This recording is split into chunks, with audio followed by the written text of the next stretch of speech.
Olá, meu nome é Pablo Vilaça, sou crítico de cinema e diretor do portal Cinema em Cena. E hoje foi o penúltimo dia do festival, amanhã é o último. Quer dizer, na verdade o último é domingo, mas o domingo é mais premiação. Eu vi 4 filmes. O primeiro deles foi Estados Unidos do Amor, que é um filme polonês. É um filme que se passa no início da década de 90, quando a Polônia estava passando por uma série de mudanças políticas drásticas, com a subida ao poder do Lech Walesa, do Solidariedade. E o filme gira em torno de 4 mulheres que lidam com questões pessoais, principalmente relacionadas ao amor. É um filme muito. Primeiro, que esteticamente é um filme que me impressionou muito. Ele tem uma fotografia dessaturada, assim, as cores são quase mudas, mas você identifica as cores, mas elas são bem lavadas, o que reflete muito a vida interior dessas mulheres e até o contexto da sociedade que elas estão vivendo, que é aquelas mudanças drásticas acabam refletindo o tumulto interno dessas mulheres, que aliás são atrizes, todas as atrizes são atrizes muito boas. É, e a maneira como o filme salta de uma personagem a outra não tem nada de novo, né? Aquele vai e volta no tempo às vezes, mas funciona de uma maneira elegante. A montagem, a estrutura da narrativa funciona de uma maneira elegante. E o desfecho das histórias eu também achei particularmente corajoso, porque são desfechos que não terminam necessariamente como o espectador talvez esperasse que eles iriam terminar. Mas tematicamente eles conseguem encerrar cada passagem. É um filme que eu realmente gostei muito, esses Estados Unidos do Amor. O segundo filme que eu vi no dia foi um filme iraniano chamado A Dragon Arrives, esse é o título em inglês, pelo menos. O título iraniano, não sei se é essa a tradução literal, mas esse é um filme que para mim foi um desastre. De legal ele só tem o título. É, ele até começa de uma maneira intrigante, com um mistério, vamos dizer assim. Quer dizer, tem um investigador. Ele é enviado para o deserto, para uma região lá que é deserta, onde um cara tinha sido banido. Politicamente ele tinha sido exilado e o cara se matou. Ele foi lá investigar a morte do cara e o cara se matou num barco que está no meio do deserto, que já é uma imagem interessante. E ao redor desse barco tem um cemitério, e sempre que alguém é enterrado nesse cemitério acontece um terremoto.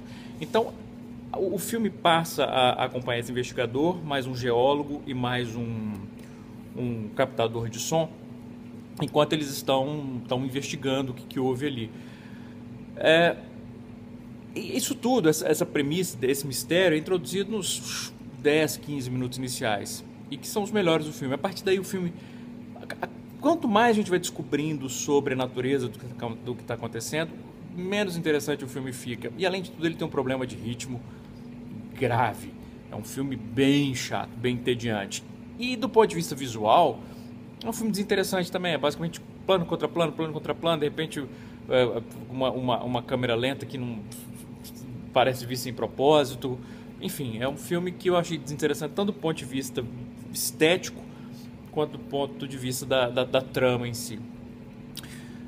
O terceiro filme que eu vi no dia, poxa, é o filme novo da Ana Muylaer, né, diretora de Que Horas Ela Volta. Ela lançou um filme novo aqui, o Mãe Há Só Uma, ou Mãe Só Uma.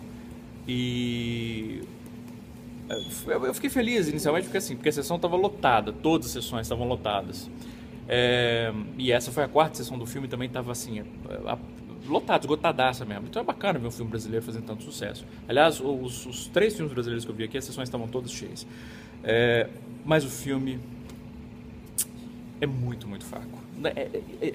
Chega a ser incompreensível como, depois de um trabalho tão seguro, tão coeso quanto o Que Horas Ela Volta, ela vai e faz um filme tão estruturalmente frágil, que tem temas tão fortes, mas que ao mesmo tempo são desenvolvidos de uma maneira extremamente pedestre.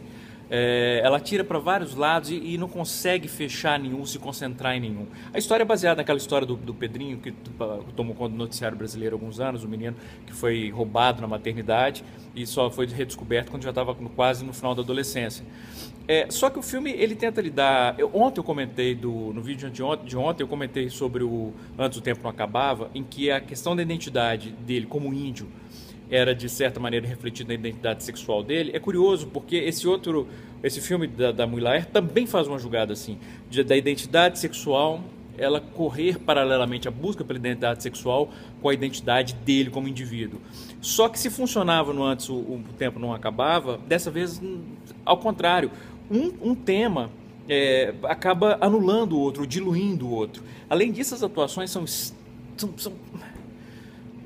são irregulares, é o mínimo que dá para dizer. Tem, por exemplo, Matheus Nachtergaele, muito bem, como sempre. Aliás, ele é tão bom que ele consegue até contornar alguns problemas do roteiro, quase consegue contornar, mas o restante do elenco é muito problemático, principalmente o protagonista, porque o protagonista, ou ele gera antipatia, ou ele gera indiferença. E considerando que ele é o protagonista, isso é um problema grave. Eu vou escrever mais sobre o filme no site, no Cinema em Cena, mas é uma pena. É uma pena que depois de Que Horas Ela Volta, a Mui Laer tenha feito um filme que me pareceu feito de improviso, às pressas. Me lembrou em alguns momentos o Chamado a Cobrar, que é o filme que ela tinha feito antes do Que Horas Ela Volta, que era um desastre também, e que tinha sido um filme justamente feito de improvisos, o roteiro, o diálogo. Esse me pareceu também. E se não foi de improviso, pior ainda, talvez, porque significa que o roteiro já foi mal costurado desde o início. Enfim, uma pena. E o último filme que eu vi no dia foi o filme que inclusive hoje ganhou o prêmio TED, porque é um filme de temática gay, é um filme chileno chamado Você Não Vai Ficar Sozinho, que é um filme que me encantou muito. A história também é baseada num fato real, de um menino que foi espancado há alguns anos, espancado e morto por neonazistas por ser gay, e o filme começa acompanhando o protagonista, que chama Pablo, aliás, um belíssimo nome, que para mim o filme já ganhou aí, porque é um nome que já é imponente e já mostra a qualidade do filme em si, contendo um protagonista chamado Pablo, já é um excelente sinal de bom gosto dos realizadores. E esse menino é gay, e o pai dele, ele age que o pai dele sabe, mas ele e o pai dele não conversam sobre isso, tá? E um dia esse menino é espancado por ser gay. E a partir daí a gente passa a acompanhar como o pai dele lida com essa situação, e até mesmo com a própria omissão ao longo dos anos.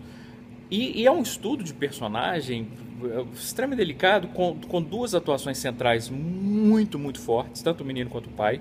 O pai, aliás, eu vou citar o nome dele na crítica escrita, mas ele me lembrou muito fisicamente o Bob Hoskins. E é uma composição, assim, doce, sabe? A maneira como esse pai, em nenhum momento ele recusa, ele rejeita a orientação sexual do filho, a identidade sexual do filho, mas ao mesmo tempo ele não consegue se expressar claramente sobre isso, ele se sente culpado. É muito lindo, muito bonito. Esse chileno não vai ficar sozinho. E é isso. Por isso, os 4 filmes do 9º dia do Festival de Berlim. Amanhã, acho que provavelmente eu vou comentar sobre os últimos. Um grande abraço, bons filmes.